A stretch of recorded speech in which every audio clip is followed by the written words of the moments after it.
Hey guys, it's Greg with Tales from the Pythian. Hope you all are doing well. Welcome back to episode 8 of Ravenloft and video 4 of the Death House. Getting it all ready in Foundry VTT to run for a group of players. Just as a reminder, if this is your first video or the first time checking us out, we are using Benio's battle maps as kind of like our base for our maps and an assortment of modules to kind of build this thing out in a way that I wanted to build it out, if I'm honest. So like I said, we're on video 4 of the Death House. We're up in the attic now. We've done 1, 2, and 3, so we're going to knock the attic out today, and then next week we'll be rolling into the basement. A couple things I wanted to touch on before getting started. Number one, very exciting times right now, right? We are updating to or Foundry has updated to stable version 12. And the D&D 5e has updated to version 3.2. As the time of this recording, I am not running either of those. I'm running Foundry version 11, build 315, and I am running D&D 5e 3.1.2. And the reason for that is I do use a good amount of modules, and some of those modules have dependencies, and it takes a little bit of time for the module developers to, keep up after any type of an update takes place. So we're going to continue building out just like we are. I have gone through and locked a lot of the modules that we're using in this build so that they do not update, and everything's kind of stays working for the time being until we get to a place where we update to 12. So I'll keep you all posted. We'll try and do that together. Obviously, we're not going to actually be playing this game for a little bit. We're just kind of building it out and using these modules to build it. So that being said, Foundry does provide you a great amount of power as a dungeon master. However, it also puts the responsibility of managing those modules and keeping up with updates square in your lap.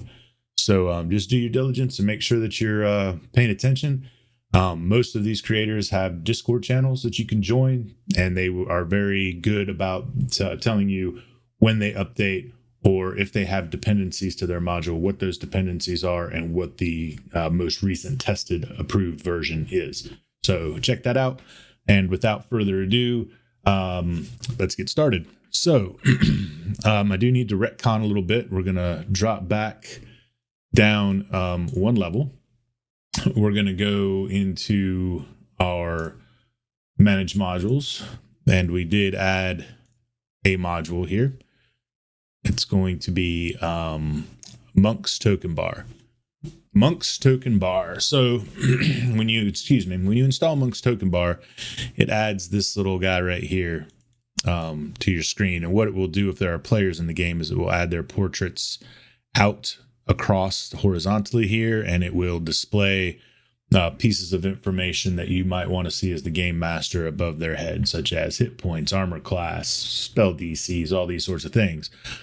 But another thing that it does is it interacts with Monk's active tile triggers, and it allows you to call for saving throws, both contested and normal saving throws, checks, all that sort of thing. You can do it with Monk's Token Bar. So we have installed that, right? It's already in my game. The reason is I was testing last week, getting ready for the video that didn't happen. I had to install it to make sure what I was thinking was going to work. Okay, so I'm going all the way back down to level 2, all the way back down to level 2 for a minute, just to tell you what I've done. So this is the library, and in the library we have the secret door. And if you read on the Dragnet Carta side, I believe that it is the bookcase can move, and then there's a secret door that is locked. So it's like a 2-stage door, right? So we need them to first figure out that the bookcase moves to display the secret door, and then the secret door is locked and requires that amber shard key that we made in the last video to open it, and we needed to make this happen together. And that involves calling for a roll. I do a lot of stuff like this, Theater of the Mind, but I also do a lot of stuff like this, as you guys know from watching my video, utilizing modules so that the environment is kind of living for my players and it makes it a little bit exciting. So what we'll do here is I'm going to go to my tile layer, And I'm going to grab this bookcase, which is a tile, and we're going to open it up. We're going to go into the triggers, and I made this a click trigger by anyone. So all tokens.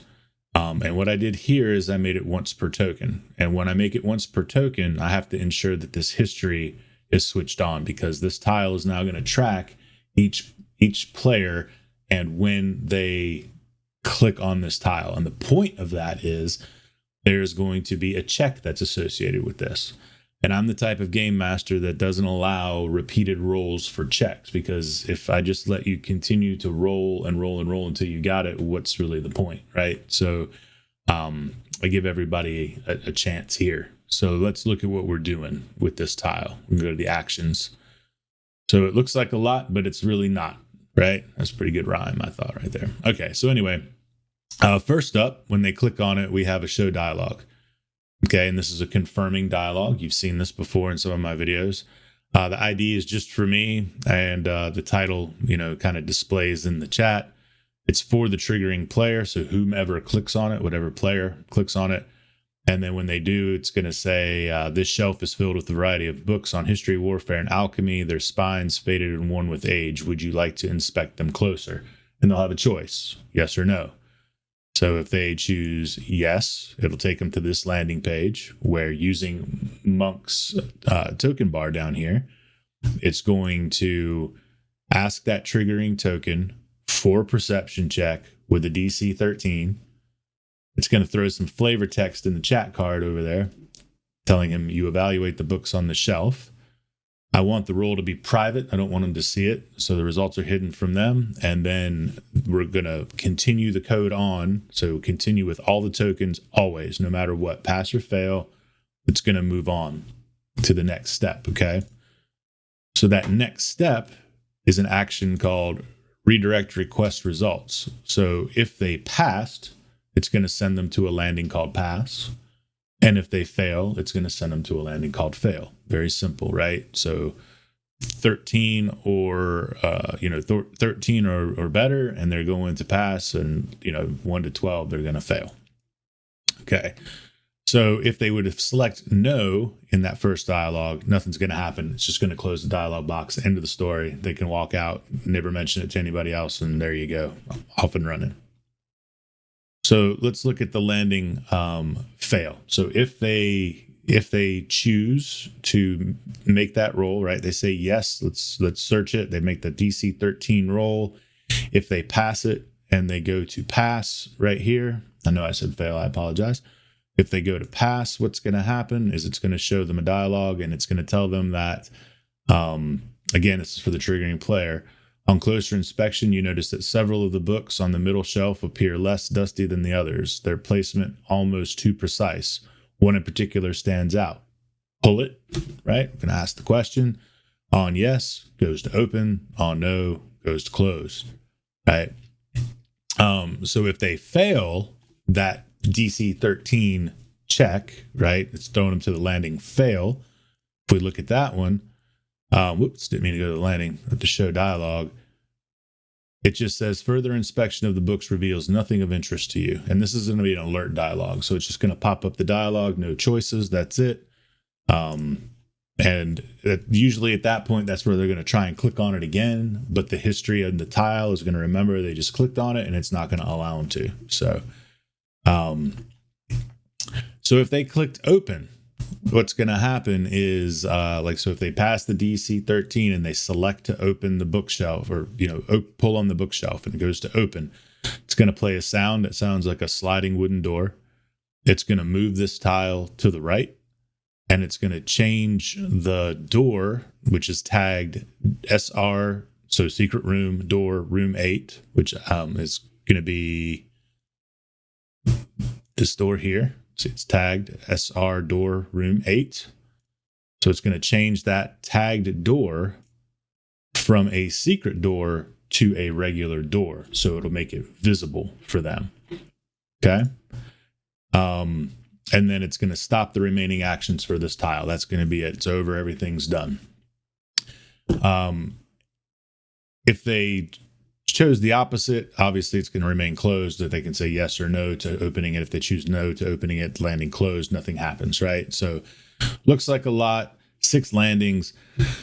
I know it sounds kind of weird and, you know, maybe a little complicated, and maybe I'm not explaining it super well. I'm not 100% sure. You guys let me know, because I definitely want to make sure that I can get this stuff across. But it is pretty straightforward. So player clicks on it, they get a choice.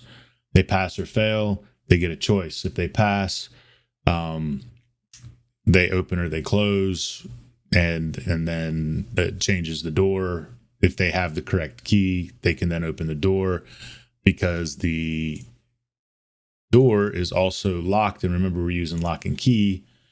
The key ID is Amber Shard. So if they have gone upstairs and found the Amber Shard and they come back down here to unlock the door with that, then there you go. They can open it. So a little tricky to get in here, but makes it worthwhile in the end. So we'll see if we can maybe demonstrate. I have a little test token. We'll drop the test token out here. So it's right here. If he were to come up and click on the bookcase, there we go. You see this dialogue. Let's say yes. So this is good. It's going to pop up to the game master. There's that perception DC 13. So I can request that roll. Over in the chat, it's requesting the roll from the player. So they will click on the roll. I'm going to roll with advantage to see if we can get it to definitely work. So we'll click advantage. We did get it to work. So on closer inspection, you notice that several of the books on the middle shelf appear less dusty. Do you want to pull it? Yes, let's pull it. All right, so now the bookcase slides, and then this door should now be a door as opposed to a secret door, right? So it changed it. And all is well in the world, but still locked. So if we try to open it, it's going to tell them it's locked. However, if we had the Amber Shard, we would be able to open it, and it would be good to go. So that's kind of the first part of what I was going to show you guys last week, and just I felt like I needed to do more justice to this area, right? So let's just reset it real quick. We'll get rid of that token. I'm going to go back to the wall controls, get inside this wall, make it a secret door again, and update it. Go back to my tile control, and I just have to slide this back over just right here. There we go. Good to go. Everything's right with the world again. And just to kind of show you, let's see if it captured it. I don't know if it does because I'm the game master, but if I go into the view history, see unknown token, clicked on it, it was me. And if it was a player, they would never be able to do that again. So I'm just going to reset the history just to make sure everything's good. And there we go. Right. All right. So, yeah. I did all that last week, like I said, prepping for the video that I didn't make. My apologies on that one. All right, let's roll it back upstairs to the attic. All the way up. All right, in the attic. Area 16, it doesn't have anything in it. Nothing at all. So that's all good. If we look at the door directly in front, so let's go to 17. So in 17, we have a spare bedroom. So we have a dust-choked room containing a slender bed, nightstand, iron stove. That's all in there thanks to Ben and his awesome maps. Notable item, we have a smiling doll in a lacy yellow dress that sits in the northern window, covered in cobwebs. So remember that this map is rotated from the what you see in the book. Ben's map's 90 degree twisted, so it's this window that we're talking about. So for an item on level 4, I don't think I made that one, so let's just make the loot item real quick, and we'll call it a doll in a yellow dress, and we'll go ahead. I do have the image for it, so let's grab that. Curse of Strahd, artwork, items. There she is, doll in a yellow dress, right? And we could give it a description and all that jazz, but there we go. Now what we're going to do is we're going to we're going to drop that, and we're going to create a pile, and it's going to give this image here, right? So we have to go back to our token layer, because remember that the way item piles works is it allows you to take an item and drop it onto the ground, and it creates an actor, and it can basically puts the item inside of the actor, right? So if I click on this, it's just, it's an empty shell. This is really great because a lot of times we can, as you've seen in the past, and you'll see in this video, we'll have like jewelry boxes, music boxes, chests, all that sort of thing that I kind of pre-make, and we can put stuff inside of them. But even with just individual one-off items, you can just drag them and drop them on the canvas, and it's going to do the work for you. However, I am not a huge fan of the big square 100 by 100 grid size item laying there. To me, it doesn't give the vibe off that I want. So we're going to go to appearance, and we're going to see how lucky we get with doll, and see if we have anything that kind of suits what we're looking for a little better. All right, so obviously I'm going to have to make something that's kind of funny right there. But we're going to leave it like it is for now. I will likely change it. I will likely not leave it looking like that. But for now, I am going to drop its size down, update the token, and we'll just drop that size down, and we'll put it in the corner, like right here on that windowsill. And I'll get something that looks like a doll that's sitting there. Another thing that we need to do always is get rid of the identity, never displayed. There we go. All right, so there's the doll. And then we have an interesting little item here. We have a music box. So the music box I went ahead and created. Like I mentioned, this is a container. So we'll just decide where we're going to put it. Let's put it up here. All right, so we have the music box. And this is all Dragna Carta. All Dragna Carta stuff. So in the music box, we have a basic floor plan, and this is foreshadowing for the basement. So this is a basic floor plan that has 3 rectangles drawn with 2 on the top, 1 on the bottom, a line between the 2 on the top, and then 2 lines that go from those to the 1 on the bottom. They basically say quarters, altar, and what was the last one? Quarters, altar, or quarters, shrine, and altar. And it's foreshadowing for the basement portion of the adventure. So the way I did this, if I go to my items, so here's the basic floor plan, right?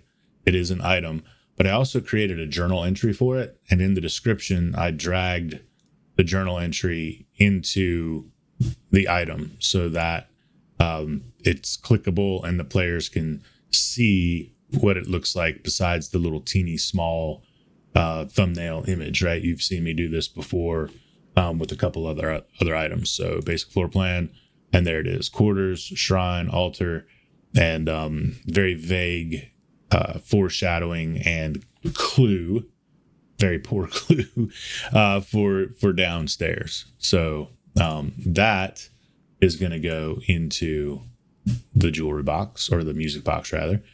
And then there's also a piece of parchment that says recruitment. Again, did the same exact thing. And it's got a list of random names. They're nobody they'll ever meet. These are people probably long dead. But it just kind of, again, pushes itself into the story of the cult of the Durst family and that sort of thing. So I think it's pretty cool. So we drag that and we drop that in there. There's also an old rusted blood-stained skinning knife. Yep, rusted blood-stained skinning knife. Oh yeah, and the key. So, all right. So in the rules is written, the key to this door, which is locked, which is the children's room, is downstairs in the library. Dragna Carta changes that and puts it in this box in this room. So let's take a look at this real quick. Here is the iron key. Again, we're using lock and key. So if I look at lock and key, the ID of this key is room -20. just because that's the name of the space per the book. And then if we go to the wall layer and we take a peek at this door, the door's ID, key ID for what opens it is room 20. So those match. Everything will be kosher when we if the players find it and open the door. And so we'll just drop the iron key in there too. We'll update that item pile and we will leave it. And now we're good to go. It's all built out and it's ready. Okay. All right. Let's see. I think for 17, that's done. So there's an event that happens when they're exiting, and that is that the rocking chair begins to rock and the music box plays distorted music and then, stops. I think the rocking chair, I'm going to handle theater of the mind, and I'll probably find some weird music and do my best to distort it, some kind of like music box music that I can attach to it that maybe plays when it opens, or I can play it with my, activate it with my Stream Deck when it starts to play, or when I need it to start playing, or something along those lines. But that's how we'll handle the remainder of room 17. So 18, the storage room. So the storage room is pretty interesting. Obviously, it's got the secret door that goes to the stairs that goes down to 22, which is the basement. The secret door is discoverable in one of two ways. So the first way is they find the letter from Strahd down in the secret room in the library. That makes the door revealed. And then when we talk about room 20, which is the children's room in a moment, there's a dollhouse in there. And if they inspect that, they'll be able to see the secret door. And that will also make it visible. Beyond that, in the storage room, there is a covered mirror, and then there is an old trunk, and the trunk contains the body of the nursemaid. Apparently she didn't meet such a good end from Elizabeth Durst when she found out what was going on. So let's go ahead and look at our item, or our actors here. We have a wooden trunk, so we'll just we'll drag that in. We'll figure out where we're going to put it, right? So we have it in here, and let's find some space. What do you think? How about we rotate this guy and we take it and we put it right over here. There we go. And then we will shift to get it exactly where we want it. I'm sorry, control to get it exactly. Oh, no, it's shift. Good gosh. I am everywhere, guys. Shift to get it where we want it. And there we go. And then let's pop that thing open. And inside of it is the corpse of the nursemaid. So I made a corpse item, gave it a description: decomposed remains wrapped in a tattered bed sheet stained with dried blood. And, if they find it, they can examine it and they can, determine that there are wounds consistent to the body as they see on the nursemaid in the mirror downstairs in her suite. You remember we had the whole mirror when we put the nursemaid in. There's also a mirror that's covered in this room, and I'm not 100% sure. Let's see. I'm not 100% sure what I want to do with this. I mean, it's important. We need the mirror in here. So I think really I just need to put a mirror item in here, because the way that Dragna Carta's changes work is that if the mirror is uncovered, then they see Elizabeth Durst in the mirror and she's staring at the player that is at the chest. And if the players see her, she then flees, right? This is all meant to be super creepy. Like, there's no encounter with the specter of the nursemaid like there is in the rules as written. This is all just kind of building tension and just making things super, super creepy. So let's come over to our tile layer and let's do a whole mirror search again. And then we hit up And I think what we do here is we get a rectangle or a square one that kind of jives with this. Let's see. No, let's try this one. No, I don't like that one. Let's try this one because it's kind of got the lean, and we can kind of put it here. Oh, and then you know what we do, guys? We just hide it. And then we can RP it with them that, there's a mirror that's covered here. And if they pull the sheet off the mirror, we can just unhide it. And then we can RP the whole Elizabeth Durst thing. Because of the angle and the spin, I don't think it's worth trying to attempt what we did downstairs with putting the apparition in the mirror. If I change my mind, then we'll look at that next video. But I don't think it's practical, especially with it being such a shallow mirror. But we'll see what happens, right? So that's how we'll handle that. So mirror hidden, and that's awesome. The chest, we double checked it, right? The corpse is in there. Yes. All right, that's good. That's 18. We talked about the secret door and how it's activated, so that's cool. So area 20, the children's room. So first of all, it's locked from the outside. So we already have the key that's over here, and the door is locked, so we know how that can be handled. The door can also be picked, I believe. Let's see if I'm right. I believe I'm right. The door can be, picked with the DC 15. So if someone's got lock picks, they could attempt to pick the lock with a DC 15. If they are successful, it will open the door. They don't have lock picks, they don't find the key, they want to attempt to break it down, that's going to be a DC 18. And they can attempt to break that lock, right?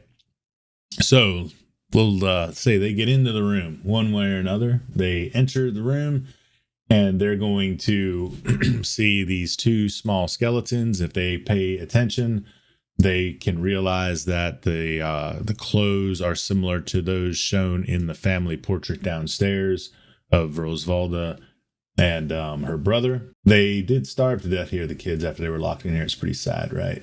If the players disturb the dollhouse or do anything along those lines, I believe it's a dollhouse or the chest, the ghosts of Rosvalda and Thorn will appear. So let's get us some ghosties going on here, shall we? Let's see what we have in our actors. Let's see what they look like. Let's see, Rosvalda, Rose Durst. Let's see what that looks like. That's very interesting. I don't know if I'm going to use this or not. I mean, we can always, apply, just like we did downstairs, we can apply a filter to it to make it look like a spectral body like this. Actually, that might work. I typically try to do more top-down tokens, but in this case, this could almost be creepier. Let's see. And then Thorn. Where is he at? Thorn Durst. Let's see. So again, here I'm using macro wheel. And let's see. Yeah, that's pretty creepy. Right? Because they're not really going to fight these guys. Yeah. So if they do summon them and then they try to leave, like the children will tell them the story and everything that happened to them. They'll explain their death, point to the dollhouse, reveal a secret door. All these things can happen. And then if the players try to leave, ghosts attempt to possess them. And they can cause some very specific things to happen to them, right? So yeah, so they'll gain the flaws. So they'll gain Rose's flaw. They'll gain Thorn's flaw. They won't willingly leave the death house or the dungeon below it. They can intimidate the ghosts out of the host with DC 11 charisma checks. But all of this is handled role-playing, right? This is all handled role-playing. And this is, I think this is a pretty cool weird curveball that you can really throw at your characters. And then Dragna gets a little bit deeper into their personalities for role-playing purposes. He really goes into some good details about their emotions, their motivations, their inspirations, their persona, all of these things. He talks about how as ghosts they can speak with the children. Thorn will levitate one of his toys into the air, which falls and breaks. Like, there's just these very detail-oriented things that I think really amplify and creep this place out that much more. But that, I believe, is it for the attic. I don't think there's really any chance that the players don't find the secret door. They're definitely going to go in this room. I mean, I know how my players are. They're absolutely going to go into that room. They'll find a way in one way or another. And the players will find the secret door, and then they're off down to the basement, hopefully with enough clues and enough weapons now to kind of get things done. And so that's where we're going to leave it off for this week, guys. And again, I apologize that I had to take last week off. There was a lot going on with work, and I had to travel with my family. But now I'm back, and we're going to get ready to get this thing wrapped up. So the dungeon, first level of it, the basement is pretty large. And next week's video could potentially be a little bit longer, but we're going to try to get through it in a single video. I'd like to wrap up the Death House in 2 more videos and then move on to Barovia, because we got a long way to go. So if you have any questions, let me know down below. If you have any comments, let me know down below. If there's something you'd like to see changed or explained better or understand more, or perhaps I need to slow down or whatever, let me know down in the comments below. If you found the video useful and you guys are liking it, give me a thumbs up. Consider subscribing to the channel. And we're just going to keep on making these videos for a little while. And I'm going to catch you guys next week. I'll see you later. Peace.